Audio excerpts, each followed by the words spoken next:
Hello. हम लोग 11th class का अल्कोहल ईथर फिनॉल वाला चैप्टर डील कर रहे थे। इससे पहले हम 2 लेक्चर में उनका इन्फॉर्मेशन पढ़ चुके हैं। उसके आगे का ये 3rd क्लास है। टॉपिक है structure of the functional group. IPSC name देख चुके हैं, अब उसका स्ट्रक्चर कैसा होगा।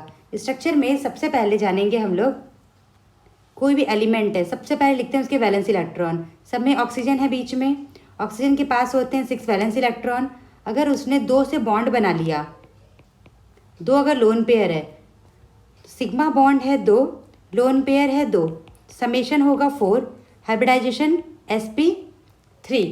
हाइब्रिडाइजेशन में पाई बॉन्ड काउंट नहीं करते, sigma bond 2, lone pair 2, sp3 hybridise. sp3 का मतलब होगा ये टेट्राहेड्रल है। पर जब शेप काउंट करेंगे, शेप में ध्यान रखना है लोन पेयर विजिबल नहीं होगा, इसको इनविजिबल मान लेंगे। शेप जब काउंट करेंगे तो क्या करेंगे, मान लेंगे कि यहाँ पे कुछ भी नहीं है लोन पेयर। कैसा दिख रहा है ये हमें, बेंड शेप, बट एक्चुअल में लोन पेयर है। शेप निकालते वक्त हम लोग लोन पेयर को नहीं काउंट करेंगे, सिर्फ बॉन्ड को काउंट करेंगे। कैसा शेप हो जाएगा इसका, भूल जाओ कि लोन पेयर है, ये हो जाएगा बेंड शेप, या वी शेप बोल सकते हैं, या एंगुलर शेप बोल सकते हैं। पहला देखो मिथेनॉल।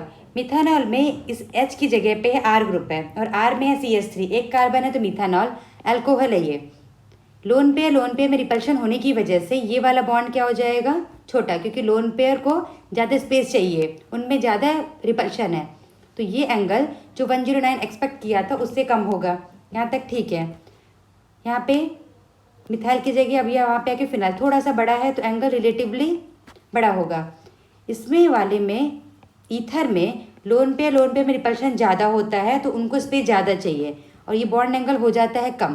पर यहाँ पे एक और चीज़ है, ये जो बॉन्ड वाले हैं इनके पास CH3 बहुत बल्कि ग्रुप है, इनके बीच में स्टेरिक फैक्टर होगा, रिपल्शन होगा, तो ये एंगल इंक्रीज हो जाएगा। तो देखो टेट्राहेड्रल में एंगल होना चाहिए था 109, रिपल्शन की वजह से ये एंगल छोटा होना चाहिए था। तो हमेशा छोटा नहीं होगा, कब, ये वाले ग्रुप अगर बड़े हैं इनमें भी तो रिपल्शन है, ऊपर में अगर रिपल्शन है तो यहाँ भी रिपल्शन है। तो याद रखना है कि दोनों अगर CH3 है तो ये एंगल बाकी sp3 वाले से ज़्यादा होगा, 111। एक बार देख लेंगे तो याद अपने आप ही हो जाएगा। मैं नॉर्मल दोबारा लिख भी देती हूँ। CH4 कोई लोन पेयर नहीं है, इसका एंगल 109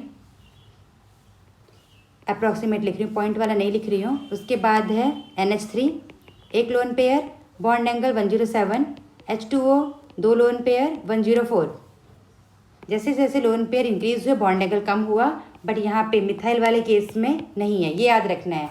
ऑर्गेनिक में इसका क्वेश्चन नहीं आएगा, बट लेकिन इसी का यूज़ केमिकल बॉन्डिंग क्वेश्चंस में आते हैं, इसलिए याद रखना है। According to the VSEPR valence shell electron pair repulsion theory के अकॉर्डिंग क्या बोला है उस थ्योरी ने, लोन पेयर में ज़्यादा रिपल्शन है, फिर lone pair bond pair and bond pair, ये तो उसका था, ठीक है। पर कुछ भी थ्योरी हमेशा 100% नहीं होगी। ऊपर हमने देख लिया ईथर में वो एंगल बड़ा हो गया, और एग्जैक्ट क्या होता है 109.28 रिपल्शन की वजह से कम होगा। यहाँ पे ये वही थ्योरी लिखी है। अब देखते हैं इधर